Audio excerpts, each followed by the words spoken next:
quel autre irions-nous qu'à toi?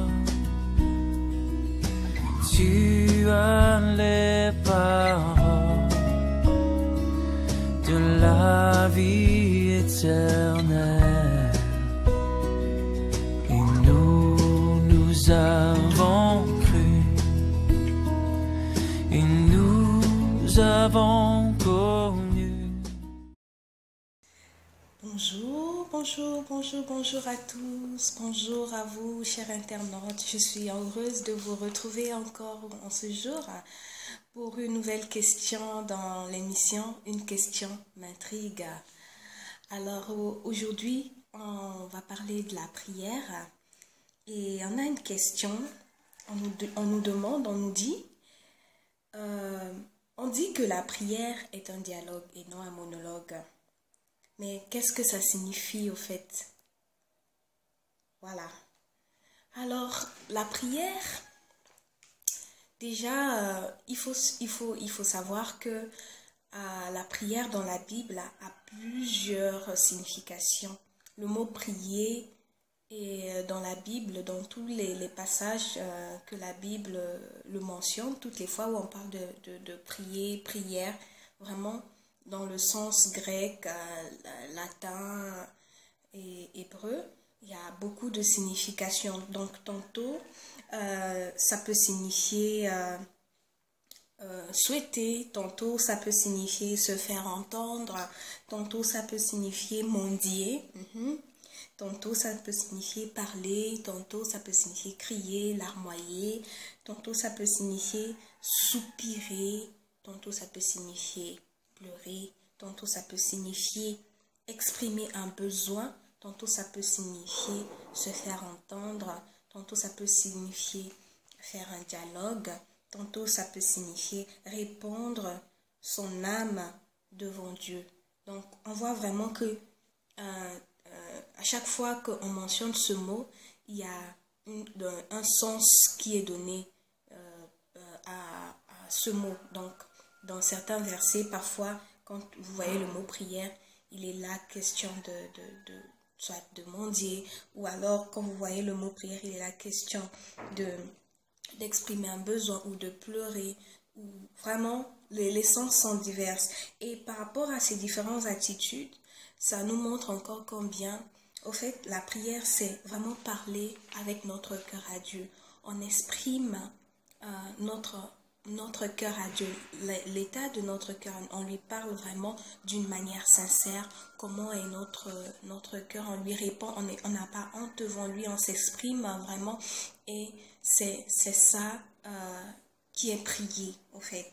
Et dans cette façon de s'exprimer à Dieu, on lui parle, on lui dit, ben, si on a un état on a un état de tristesse, on lui parle vraiment avec cet état. Si on a un état de joie, on lui parle avec... Vraiment, c'est dans ces différentes façons qu'on s'adresse à Dieu. Et lui, en retour, il nous répond. Il aime cela parce qu'il aime communiquer avec nous. Parce que également, c'est lui-même qui nous l'a recommandé. C'est lui qui nous a recommandé de parler, d'échanger, parce que vraiment c'est un Dieu qui aime la communication, et on le voit, oui, que c'est un Dieu qui aime la communication depuis dans la Genèse. Vous voyez, Dieu, il a créé Adam et Ève, il leur a mis dans un jardin et il leur a donné des recommandations et tout, et dans certains passages on se rend compte combien vraiment Dieu avait l'habitude de parcourir le jardin pour peut-être échanger avec Adam et Ève.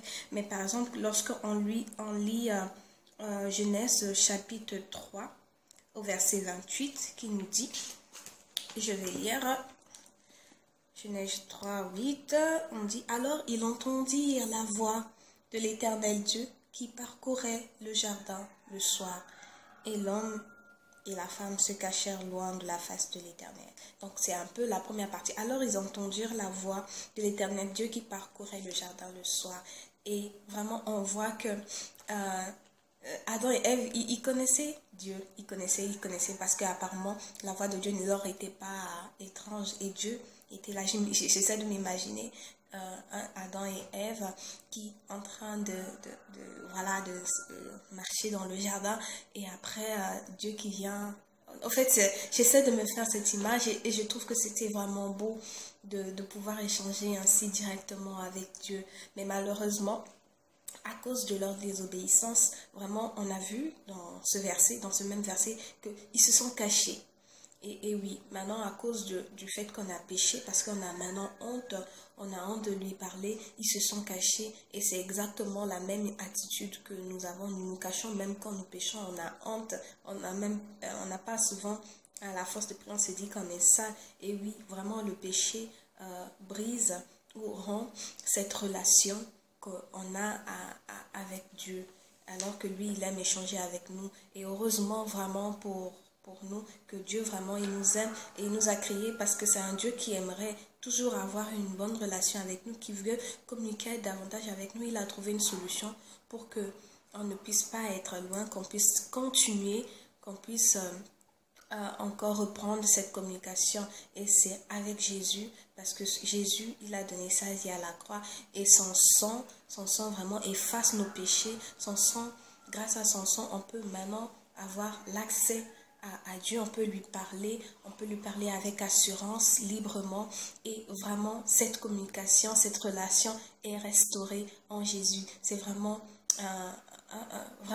beau de savoir ça. Et maintenant, toi qui as fait ce pas de foi avec Dieu, toi qui un jour t'es repenti, ou toi qui un jour a dit, Dieu, je crois que tu as versé ton sang, tu es mort à ma place, et maintenant je veux marcher à ta suite, je veux marcher comme toi tu veux. Toi qui as fait cela, tu as un privilège de pouvoir t'exprimer librement à Dieu, de pouvoir le parler vraiment dans l'état dans lequel tu es. Et oui, Dieu, à ce moment-là, il te répond, et ça par plusieurs manières. Il parle, comme dit Job, il parle tantôt d'une manière ou d'une autre. Oui, vraiment, notre Dieu, il répond. Voilà. Et on va lire Job 33, verset 14, qui confirme encore cela. Job 33, 14 nous dit: Dieu parle cependant tantôt d'une manière, tantôt d'une autre, et l'on n'y prend point garde. Voilà, vraiment, ce passage nous montre encore que vraiment Dieu parle tantôt d'une manière, tantôt d'une autre. Et dans la suite, on nous dit qu'il parle par des songes, il parle par des visions pendant que les hommes sont couchés dans un profond sommeil. Il peut parler comme ça, il peut parler par des circonstances, il peut parler par un frère qui vient nous dire une parole qui vraiment était à point pour nous. Il peut parler par déjà le moyen le plus certain, que je dirais vraiment sa parole. Il peut vraiment parler par diverses façons, par diverses méthodes. Vraiment, c'est notre Dieu. Il veut toujours continuer à communiquer avec nous. Il veut parler avec nous. Il veut nous donner des orientations. Et surtout, parfois, il arrive quelquefois où lorsque on est face à des choix ou face à des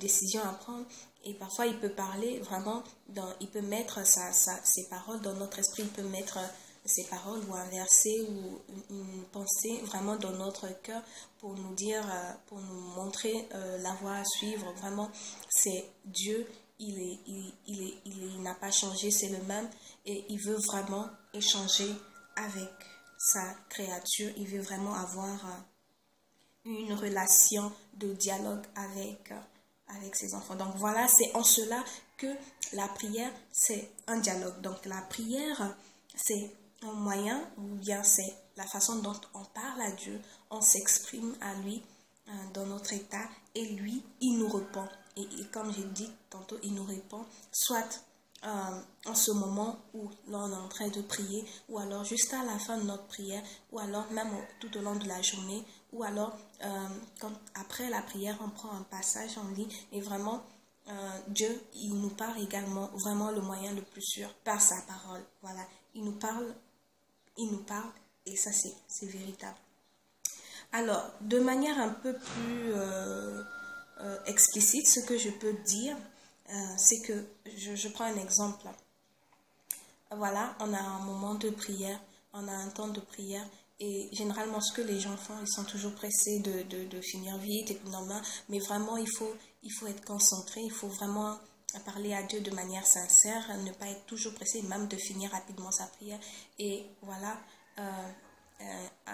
il peut arriver quand on est en train de prier d'avoir une pensée forte ou d'avoir un verset qui nous revient en tête par rapport à ce dont on a prié exactement, ou alors vraiment juste à la fin de notre prière, lorsque nous ouvrons ou bien nous avons prévu de méditer quelque chose, je ne dis pas que vraiment on ouvre la Bible au hasard. Vraiment, on a un programme bien précis et le passage du jour qu'on devrait lire ou bien qu'on a prévu de lire, et Dieu peut utiliser ce passage pour nous interpeller, pour nous parler, soit pour un sujet qu'on a prié maintenant ou alors un sujet qu'on a prié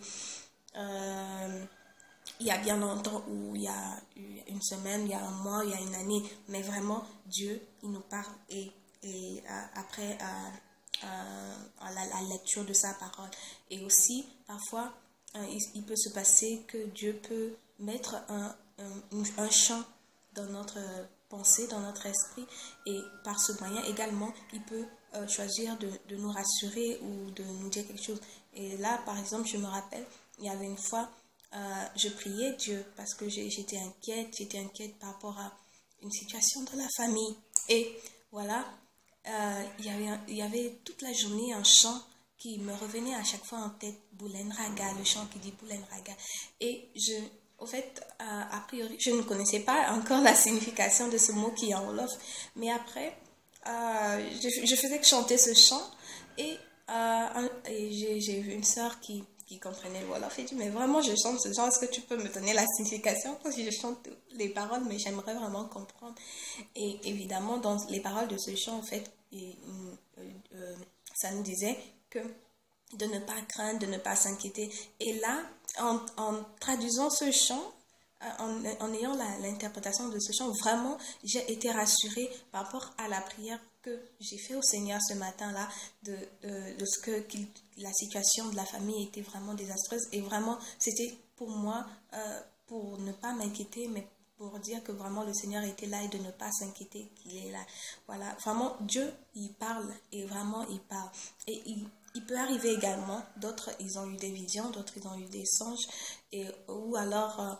comme je disais, vraiment une parole ou un frère ou alors une circonstance. On a prié et dans la journée, il y a une circonstance qui arrive. Et oui, comme je disais, en fait, il y a eu des moments où j'ai passé un temps avec le Seigneur dans la méditation, dans la prière. Et durant la journée, il y a des circonstances qui se passent où c'est parfois des situations assez banales. Mais après, quand on y réfléchit, quand on voit...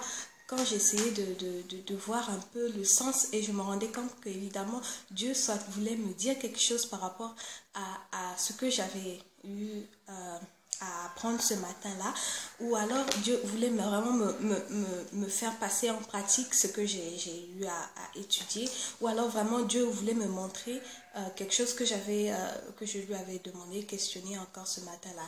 Et vraiment, c'est des situations à peu près comme ça qui se passent. Et vraiment, comme je le répète encore dans cette vidéo, Dieu, il parle vraiment de plusieurs manières.